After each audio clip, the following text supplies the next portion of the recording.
Hello everyone and welcome back to Almost There, a twisted town novel here on Disney Magic Zach. This is chapter 41. Let's get into it. China wasn't sure she'd ever felt more relieved than when their boat rounded the shaded bend and the egress of the bayou came into view.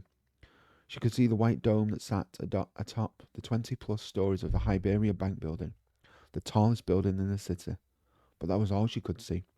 A corpulent greenish cloud shrouded the city, even obscured the spires that sat atop the cathedral. Tiana had never seen anything like it. That doesn't look good, Naveen said from over her shoulder. No, it doesn't, Tiana said, but at least we're almost there. I don't know how much longer that tarp will hold the water out. Tiana wasn't sure why Lisette had packed a tarp for a couple of days in the city, but she wasn't questioning her. Stuff in the hole in the bottom of their boat had saved them.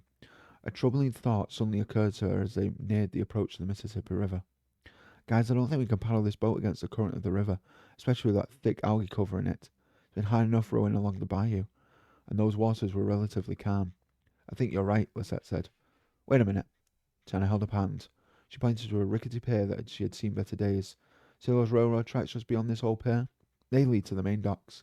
I think we should tie the boat here and find the fisherman that rented it to us. Maybe you can get someone to come out with a motored boat and pull it back to the dock. China shuddered at the thought of what it would cost to cover the damage that had been done.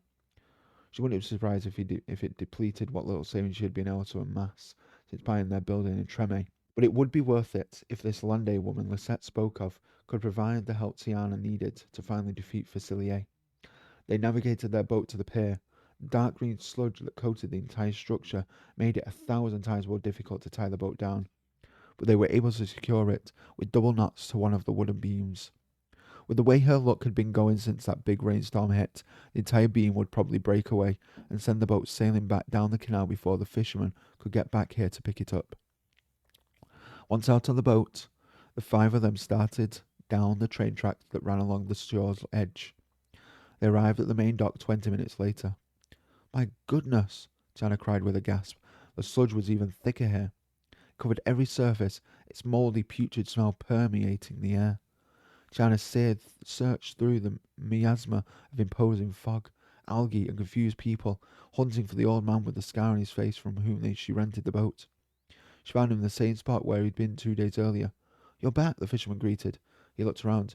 Where's my boat? About the boat, Tiana started. She quickly explained the trouble they encountered and they'd burnt up the motor. But I will cover the cost of all repairs, Tiana assured him. The fisherman huffed out an aggravated breath. That's one of my best, he said, and he shrugged his bony shoulders. Though I know the bayou can be brutal. You say it's down at the old pier just before Arabia? She nodded. We tied it to one of the beams. I'll go back and get it, but it'll have to wait until later this afternoon. The man was shaking his head. I'm going to need it before then. He gestured to the other boats leaving the dock, bobbing along the choppy, scum-covered water. This here is selling time, and you're already late bringing it back. I know, sir, Tiana said, but there's no buts about it. I need my boat now, girlie. Now, you get it, or I'm going to have to call the authorities. Tiana, Devine put his hand on her shoulder. Tiana whipped around to face him. I can go back for the boat. Lewis, you'll come with me, eh? He asked. Yeah, sure I can, Lewis asked. Naveen turned back to her, his penetrating eyes pleading with her to accept his help. You don't have to do this all on your own. We're here for you. I'm here for you. Tiana hesitated as a blend of uncertainty and gratitude converged. This was her mess. She pulled them all into this. She shouldn't expect her friends to get her out of it. But Naveen was right. She didn't have to do this alone. She couldn't. Okay, Tiana answered. The shame she thought she would feel didn't materialize. All she felt was overwhelming relief at knowing she didn't have to rely solely on herself. An embarrassed flush raced across the fisherman's craggy face. Maybe I can go out there with you two, he said, contriteness suffusing his voice. Tiana turned to him. I meant what I said about covering the cost of repairs. I pay my debts, she said. The old man waved her off, but then his eyes narrowed. Hey, wait a minute. You're the one with that supper club in Treme, aren't you? Tiana nodded. He snapped his fingers. Thought so. There was a fellow here asking about you not long ago. An unwelcome sense of dread washed over her. Someone asking about me? Tiana asked. Yep, tall, skinny fella. Plucked his hand on top of his head. Had on a big old hat, one of those fancy kinds. Facilier. Thank you for letting me know, she said, and thanks for being so understanding. Naveen clamped his hands on her shoulders and turned her to look at him. It is him, is it not? That shadow guy? She nodded. There was no need to withhold the truth. I am coming with you, Naveen said. She shook her head. No. Please. Just help him to get his boat back. She released a deep breath. I'll take care of the shadow man. Are you sure? He asked. The concern in his voice wrapped around her, providing comfort she hadn't realized she so desperately needed. Yes, I'm sure, Tiana answered.